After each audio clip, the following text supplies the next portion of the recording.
में सरदार वल्लभ भाई पटेल की जयंती या पुण्यतिथि कब आती थी, कब चली जाती थी, किसी को पता ही नहीं चलता था। अपने सबसे मजबूत नेता को कांग्रेस ने ऐसा बुलाया था मानो जैसे उनका कोई योगदान ही ना हो देश में। लेकिन जो काम कांग्रेस को अपनी सरकारों में करना चाहिए था, वो काम नरेंद्र मोदी ने किया है। आज नरेंद्र मोदी ने देश के प्रथम गृह मंत्री और भारत की एकता के सूत्र में बांधने वाले, या कहिए कि भारत की एकता के सूत्रधार सरदार पटेल के सम्मान में वो कर दिया जो काम दशकों पहले कांग्रेस को करना चाहिए। आज पीएम मोदी ने सरदार पटेल की 150वीं जयंती पर गुजरात में ठीक वैसे ही भव्य परेड का आयोजन करवाया जैसे भव्य आयोजन या तो 26 जनवरी या फिर 15 अगस्त पर होता है। और यह बहुत बड़ी बात है बॉस। आज पीएम मोदी ने सरदार पटेल की जयंती पर एक नई परंपरा को स्थापित कर दिया। अब से सरदार पटेल की हर जयंती पर हर साल ऐसे ही भव्य परेड हुआ करेगी। आप देखिए बॉस, आपको लग नहीं रहा है कि जैसे 26 जनवरी की परेड चल रही। यह देश एक बड़े नेता जिनके योगदान को कम दिखाने का प्रयास हुआ, उसके प्रति बहुत बड़ा सम्मान है। आज ये देश को एक करने में सरदार पटेल के योगदान को याद करते हुए पीएम मोदी ने साफ कहा कि जैसे हम 15 अगस्त 26 जनवरी मनाते हैं ना, वैसे ही अब से ये एकता दिवस मनाते हैं। कांग्रेस राज में तो कोई सोच भी नहीं सकता था कि सरदार पटेल की जयंती पर इतना भव्य कार्यक्रम हो सकता है। लेकिन पीएम मोदी ने बता दिया कि सरदार पटेल ने देश के लिए जो किया, सरदार पटेल ने जिस तरह से छोटी छोटी रियासतों में बटे देश को एक बनाया, जितना योगदान सरदार पटेल का इस देश के निर्माण में है, उसके आगे तो यह भव्य परेड भी कम पड़ जाए बॉस। सरदार पटेल की जयंती पर गुजरात में कैसे भव्य परेड हुई है, कैसे लोगों को 26 जनवरी की परेड की याद आ गई।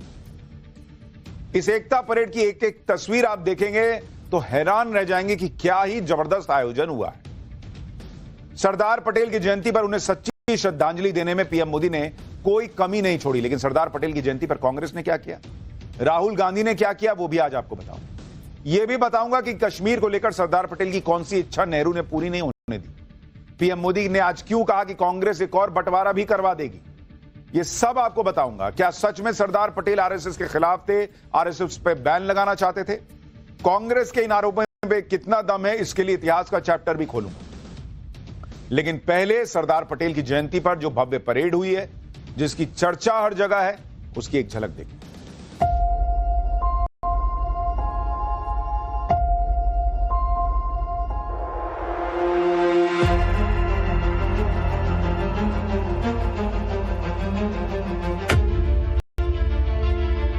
सरदार पटेल, सरदार पटेल,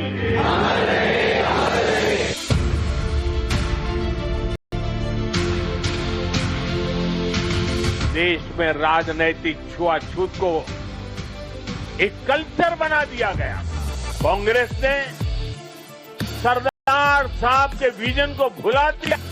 एक परिवार के बाहर हर व्यक्ति और हर विचार को अछूत बनाने की भरसक कोशिश।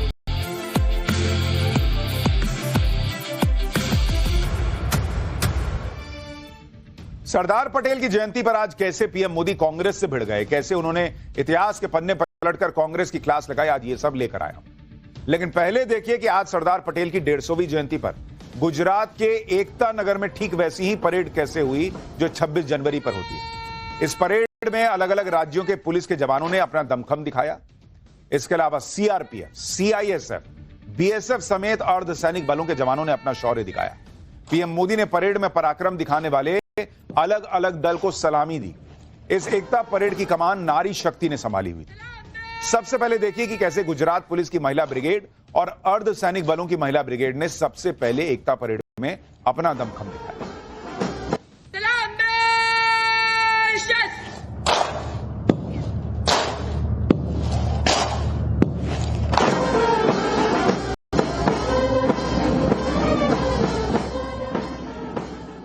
एक और तस्वीर अब आपको दिखाता हूं। राष्ट्रीय एकता परेड में गुजरात पुलिस और सीआरपीएफ की महिला ब्रिगेड ने संयुक्त राइफल ड्रिल का प्रदर्शन भी किया। देश की इन बहादुर बेटियों ने कैसे राइफल के साथ अपना दमखम दिखाया, उसे देखकर तो पीएम मोदी भी हैरान रह गए।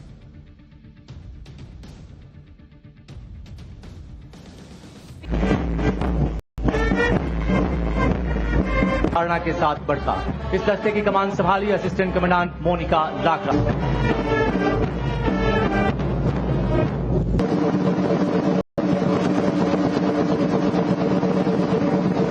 आदिवासी समाज के 300 से अधिक लोगों के पुनर्वास में अहम। देख रहे हैं बॉस, ऐसा लग रहा है जैसे सच में 26 जनवरी की परेड चल रही है। इसके बाद सीआईएसएफ की महिला टुकड़ी ने भी अपना पराक्रम दिखाया। प्राचीन युद्ध कला का प्रदर्शन किया गया, हाथ में अपना जलवा दिखाया। महिला राइडर्स ने भी मोटरसाइकिल पर अद्भुत करतब दिखाया। इस फॉर्मेट की रक्षा करने वाले महान योद्धा लचित बोरफुकन, जिनके नाम से आज भी एनडीए द्वारा बेस्ट कैडेट को गोल्ड मेडल प्रदान किया जाता है। इस फॉर्मेशन का नेतृत्व कर रहे थे लॉन्स नायक परेश कलिता। हवलदार किशोर राय और 7 महिला सदस्यीय टीम के साथ अग्रसर। इसके बाद बारी थी बीएसएफ के डॉग स्क्वाड की। बीएसएफ के डॉग स्क्वाड ने अपने ट्रेन्ड डॉग्स की ताकत दिखाई। ये ट्रेन्ड डॉग्स कैसे किसी खतरे से निपटने में सक्षम है, कैसे ये बीएसएफ के जवानों की मदद करते हैं, ये सब दिखाया गया। सफलतापूर्वक इसने इसे पूरा किया। आइए हम तालियों से इसे सराहें। को पार करना इस बात को प्रमाणित करता है कि अगर रात के अंधेरे सक्षम हैं, समर्थ हैं। के लिए पीएम मोदी आज गुजरात में स्टैच्यू ऑफ यूनिटी पर भी गए। सरदार पटेल के चरणों में पुष्प और जल अर्पित किया। इसके पहले कल पीएम मोदी सरदार पटेल के परिवार वालों से भी मिले थे। यह उसकी तस्वीर है जब उन्होंने परिवार वालों से मुलाकात की। हालांकि आप देखिए कमाल की बात, नेहरू परिवार के बारे में तो सबको पता है, लेकिन क्या आपको सरदार पटेल के परिवार के बारे में पता था? सोचिए, कभी बताया गया है? नेहरू परिवार में प्रियंका वाड्रा के बच्चों तक के बारे में देश को पता है, लेकिन सरदार पटेल का परिवार क्या करता है, कौन है, इस देश को पता ही नहीं है। यह इस देश में हुआ है। सरदार पटेल के परिवार में उनकी बेटी मणिबेन पटेल सांसद थी। वो आजीवन अविवाहित रहीं और पूरा जीवन देश और समाज को समर्पित किया। सरदार पटेल के बेटे दया भाई पटेल भी राजनीति में सक्रिय थे, बीएमसी में सदस्य थे और 18 साल तक सदस्य रहे। लेकिन इसके बाद सरदार पटेल के परिवार के लोग राजनीति की चकाचौंध से दूर रहे और अब कोई भी परिवार का सदस्य राजनीति में नहीं है। सरदार पटेल के पोते पोतियां और उनके वंशज सरदार पटेल की इतनी बड़ी विरासत के बाद भी कभी उसका लाभ लेने नहीं आए और सामान्य जीवन ही जीते रहे। सरदार पटेल के परिवार के लोगों से आज पीएम मोदी मिले तो उन्हें भी इस बात की खुशी हुई कि सरदार पटेल के लिए जिस तरह से पीएम मोदी ने भव्य आयोजन करवाया वो पहले कभी नहीं हुआ। लेकिन आप देखिए कि एक तरफ पीएम मोदी ने कांग्रेस के वरिष्ठ नेता और देश के पहले गृह मंत्री सरदार पटेल के सम्मान में कोई कमी नहीं रखी, दूसरी तरफ कांग्रेस जो है उसने अपने इस महान नेता को कैसे याद किया वो भी आपको बताता हूं। कांग्रेस अध्यक्ष मल्लिकार्जुन खड़गे, सोनिया गांधी और राहुल गांधी संसद भवन में सेंट्रल हॉल गए। सेंट्रल हॉल में जाकर सरदार पटेल को श्रद्धांजलि दी। इसके अलावा नेता विपक्ष राहुल गांधी ने सोशल मीडिया पोस्ट में सरदार पटेल को श्रद्धांजलि दी। आप सोचिए, कांग्रेस के इस आइकॉन को जिन्होंने बंटवारे के वक्त देश को एक किया, 550 से ज्यादा रियासतों को भारत में मिलाने का असंभव काम करके दिखाया, उन लौह पुरुष को कांग्रेस नेताओं ने ऐसे याद किया जैसे कोई खाना पूर्ति कर दी गई। क्योंकि यह बात तो किसी से छिपी नहीं कि कैसे दशकों तक सरदार पटेल के योगदान की अनदेखी होती रही। अब मोदी कर रहे हैं तो सबको करना है, तो भाई गए फूल चढ़ा दी। यही आरोप आज पीएम मोदी ने कांग्रेस पर लगाया। पीएम मोदी ने कहा कि कांग्रेस ने महापुरुषों की लेगेसी को अनदेखा किया और इस राजनीतिक छुआछूत को एक कल्चर बना के छोड़ दिया। सुनिए पीएम मोदी को, फिर बताऊंगा कि कैसे कांग्रेस ने गांधी परिवार को हमेशा आगे रखा लेकिन सरदार पटेल और बाबा साहब अंबेडकर की अनदेखी की। देश में राजनैतिक छुआछूत को एक कल्चर बना दिया गया था। हम सभी को पता है, कांग्रेस सरकारों में सरदार पटेल और उनकी लेगेसी के साथ क्या क्या हुआ है। इन लोगों ने बाबा साहब आंबेडकर के साथ जीते जी और उनके जाने के बाद भी क्या किया, नेताजी सुभाष चंद्र के साथ क्या किया, डॉक्टर लोहिया और जयप्रकाश नारायण जैसे लोगों के साथ भी कांग्रेस ने यही किया। भाई सरदार पटेल हो या बाबा साहब अंबेडकर, कांग्रेस ने इन महापुरुषों के योगदान की कैसे अनदेखी की उसका उदाहरण आपको दिखाता हूं। जवाहरलाल नेहरू 1955 में भारत रत्न इनको मिल गया था। निधन 1964 में हुआ।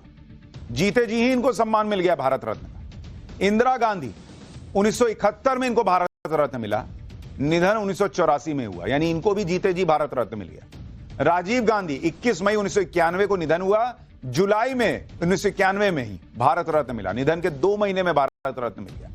और सरदार पटेल 1950 में निधन हुआ, भारत रत्न वो 1991 में निधन के 41 साल बाद मिला। डॉक्टर भीमराव अंबेडकर 1956 में निधन हुआ, निधन के 34 साल बाद जब वीपी सिंह पीएम थे तब जाकर 1990 में इनको भारत रत्न मिला। मतलब नेहरू परिवार के जो लोग हैं, नेहरू गांधी परिवार के, उनको तो जीते जी भारत रत्न मिल रहा। और इस देश के लिए सरदार पटेल और बाबा साहब अंबेडकर का जो योगदान है, उसके लिए सालों साल उनको इंतजार करना पड़ा कि भाई उनको भारत रत्न मिले। सोचिए सरदार पटेल ने कितना बड़ा काम देश के लिए किया और उनके योगदान को याद करने की अनदेखी कितने सालों तक की जाती रही। आप देखिए कि आजादी के वक्त भारत में 565 रियासतें थी जिन्हें अपने हिसाब से भारत या पाकिस्तान में विलय की आजादी थी। सरदार पटेल ने ज्यादातर रियासतों को भारत में शामिल करवाया। सिर्फ कश्मीर, जूनागढ़ और हैदराबाद की रियासतें ही बची थीं। इसमें सरदार पटेल ने हर तरीका आजमाकर जहां ताकत दिखानी थी वहां ताकत दिखाई, जहां दिमाग लगाना था वहां दिमाग लगाकर कराया और इस तरह से जूनागढ़ और हैदराबाद को भी शामिल करवा लिया। लेकिन कश्मीर का मामला रह गया क्योंकि इसका जिम्मा नेहरू ने ले रखा था। A state in turbulence Jammu and Kashmir किताब में लिखा गया है कि जम्मू कश्मीर का मुद्दा खुद जवाहरलाल नेहरू देख रहे थे और जम्मू कश्मीर के मुद्दे पर विवाद हुआ क्योंकि उनका झुकाव शेख अब्दुल्ला की तरफ था और महाराजा हरि सिंह के प्रति द्वेष नहीं था।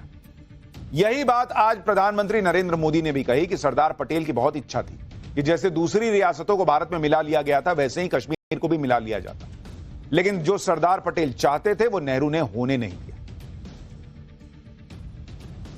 आज की युवा पीढ़ी में बहुत से लोगों को पता नहीं होगा, सरदार साहब चाहते थे जैसे उन्होंने बाकी रियासतों का विलय किया वैसे ही पूरे कश्मीर का विलय हो। लेकिन नेहरू जी ने उनकी वो इच्छा पूरी नहीं होने दी। कश्मीर को अलग संविधान और अलग निशान से बांट दिया गया। साथियों, कश्मीर पर कांग्रेस ने